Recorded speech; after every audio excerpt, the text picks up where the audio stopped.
So there is a question. How does the enlightened one behave? How does the enlightened one live? Okay. There is no way we can predict the behavior of enlightened one. Enlightened one is Jivan Mukta. He has become free. Now a free person, how he live, we can't say. Right? Jivan Mukta means he become free. So we can tell about prisoners in a jail, how they will live. The morning they have to eat something, do some work, do some exercise, play something. So we can behave, we can predict the behavior of the conditioned ones. Somebody who has become free, how will you tell about his behavior? So it's very, very difficult to predict the behavior of an enlightened one. I'll tell you, there's a scientist. Okay. Scientist knows very well that water means 2 molecules of hydrogen, 1 molecule of oxygen. Correct? Water is just nothing but 2 hydrogen molecules of oxygen. Now, knowing this, scientists can behave in various ways.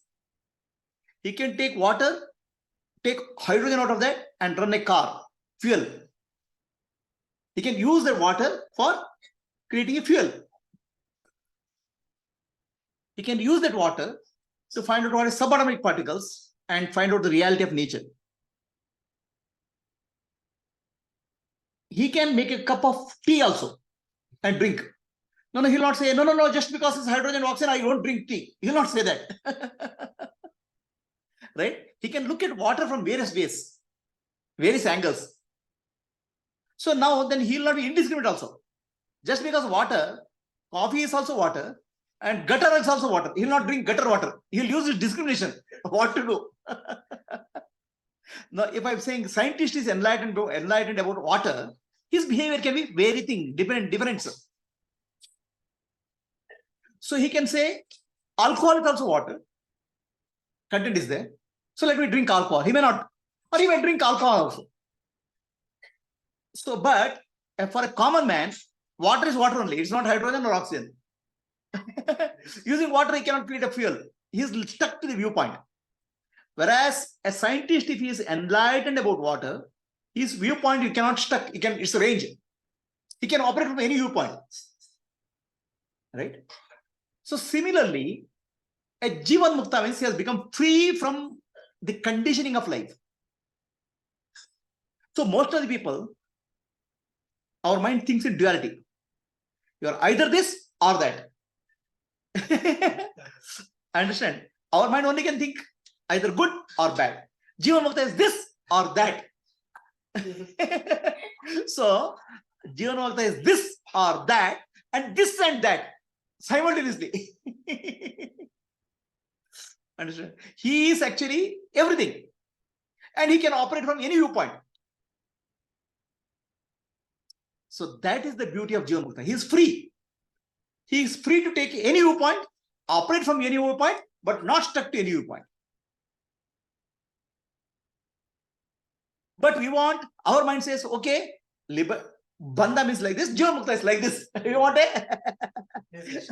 Because our mind only thinks in duality. That's what I'm saying. I'm saying he has a range of possibilities. Okay. So one range of possibility, I'll tell you. So he can sit.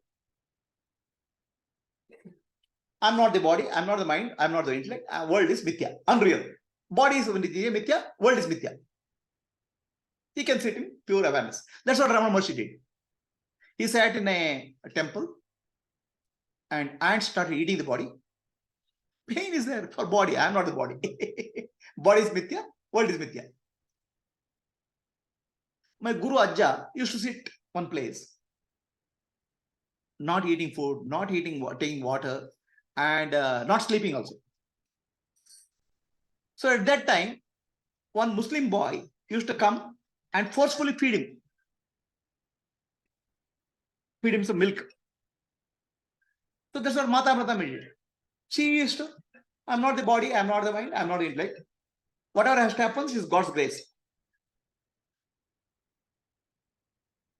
She used to live near ocean, singing God's name. Some bird used to come and feed her, some fish. Some dog used to come and has become pillow. And some cow used to come and milk her. So you live entirely as per divine will. So don't care about anything about the body. Right? They don't, how you wear, it doesn't matter. What you eat, because you don't worry about, don't care about the body. This is one extreme. So the other extreme is where I am not the body, I am not the mind, I am not the intellect, world is me, unreal. You're in samadhi, completely free from the world.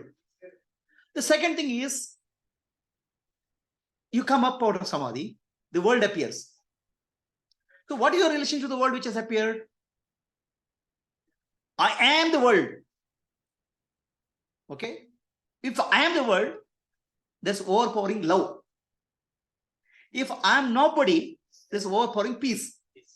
That's called parashanti. And if I am the world, it's called love. It's called parabhakti. Parashanti, parabhakti. So now, parashanti is there or parabhakti is there. How will he behave? He can behave like anywhere, in any viewpoint. Like a scientist can take water, carry a fuel, or scientist can take water and create some another chemical, like that. So he can operate in these two extremes. I'm pure love or I'm pure peace. Love and peace. Two. When you are outer, love. When you are inner, peace. But he is both peace and love. Okay. And he can operate at any level. He can, that's why Shankaracharya says one song, Yogarato va, Bhogarato va. So somebody is Jnani, Bhoga. Bhoga means enjoyment. He goes to a party, he can enjoy, dance and also sing also. Okay. So his behavior, just because he sings and dances, you can't say he's Adnani. He can behave like Adnani also. He can behave. But deep inside, he is like an actor. Yogaratova. In the presence of yogis, he can be a great yogi. In the case of bhogis, he can be a great bhogi also. His external behavior, you cannot predict. But one thing I can say, whatever he does, external behavior is for loka kalyana. There's nothing selfishness in that. For the purpose of the kalyana of the world, he can do anything. So, for example, Samartha Ramadas was there, Guru of Shivaji. He will go and tell Shivaji to fight the war. And this is nothing to personal. A sannyasi is not supposed to get involved in politics. He gets involved in politics. Okay? So that's for dharma. A sannyasi is to be away from the world. That's also not true. For all sannyasis, there's a dharma. Sannyasa dharma. Sannyasa dharma is you have to understand the spiritual teaching and you have to give spiritual teaching to our society. So sannyasa is about service. Sannyasa is not running away. So Buddha used to tell his monks, meditate and go and take bhiksha. So why go and take bhiksha? Because in the process of taking bhiksha, you can teach people. You can give back to society. And in the process of bhiksha, when you interact with society, somebody will shout at you. Somebody will abuse you. Then you will know whether you are really meditator or not. Your vasanas and samskaras will come. So that way, a Jivan Mukta, his behavior, a real Jivan Mukta, his behavior is unpredictable. But whatever we can say, one thing we can say, his actions are for the Loka Kalyana. Because he is the world. So he says, I see the world is mithya, he will not say. I am the world. So the world is mithya when you say, I am there and world is there. There's a split is there, then you say world is mithya. When there's no split, where is that I and world? Brahman only has appeared as the world. Brahman as the world Satya. Brahman, world as object Mithya. Of course, somebody has a prarabdha karma where he will be able to sit 24 hours in samadhi. Possible. But his prarabdha karma is no such that he will come out, energy will come out. So then he will do something. Then what he will do, we can't say. But at least what we can say is, whatever he does is for Loka Kalyana, that we can say. Is that clear? So that way, we have two aspects of us. Peace and love. Peace is I am nobody. Love is I am everybody. Peace is called Parashanti. Love is called Parabhakti. The problem here, neither Parabhakti nor Parashanti is no problem. Is Atma Dhyana, Mukti. Problem is I am somebody is the problem. Where I start living as an individual. Many people think that I am enlightened. Okay? Right? And okay, I am peaceful. So the peace is realized. But compassion and love aspect doesn't manifest fully. So because world is appears to be mithya, that's also fine. But world is mithya, my body is satya. Immediately anything happens to the body, will go run to the doctor. Because my body, I have the body. So then it's not complete. It's incomplete. Somewhere the understanding is not complete. Because you take care of the body very well. Okay, but world is mithya. Then there's a problem. That means you are actually, nobody is a problem, no problem. Then you're not even bothered about body. Everybody's problem because you'll do some compassion power. But I am somebody is halfway, neither this way nor that way. So now, how does it Jnani behave? We can't say. So we cannot say Jnani is a body also. Jnani is a flow, energy. Energy flow has different expressions. Some love energy will outflow. Like mother has love, it will flow to the child. This love energy. The Amritanamai is love energy. She will flow. Wherever the child is there, she will go. Whereas Ramana Maharshi is Jnana, enquiry. The world will come to Ramana Maharshi. So that's why everybody goes to Tiruvannamalai. Shankara is Jnana. He will out. Okay. Samartha Ramadas is Shakti. Amba Bhavani. Energy. So like that, energy has various expressions. Which expression flows through whom, we don't know. All that we can say is which expression can flow through me. Where I am nobody, me, no me. So the realization is Shiva and Shakti. Shiva is awareness, Shakti is energy. So I would say final realization is Shiva and Shakti are one. That's called non-dual, Advaita. Any questions? Wherever you see duality, there's a problem. So you say, I am Brahman, the world is not there, body is not there, then don't eat anything. Don't do anything. Body is let it die.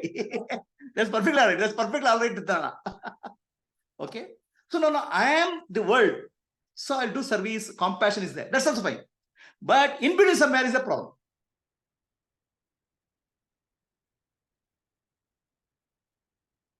Anybody has a question on Zoom? Good or not good?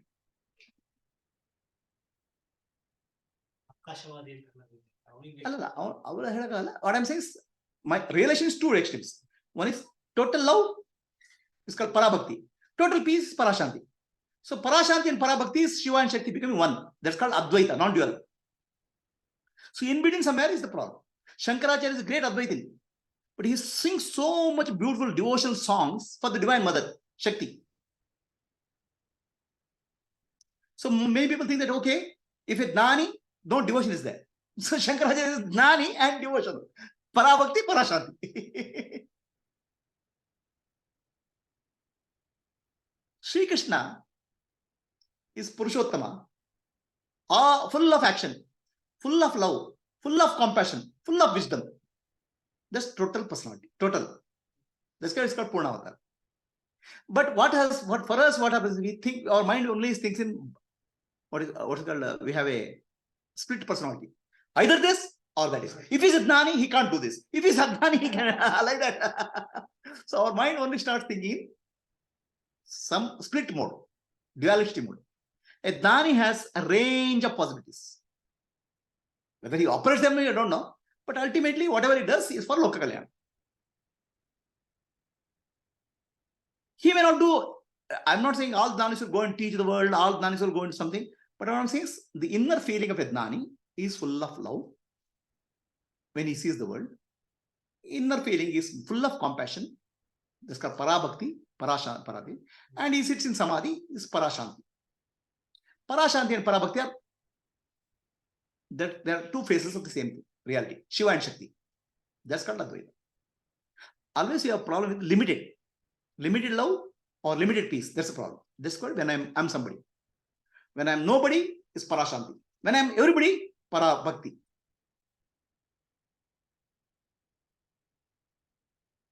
So, Purnimaji,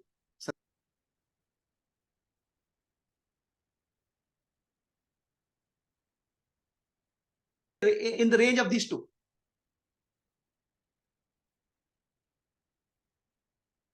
Okay. So, you have any questions for people sitting here?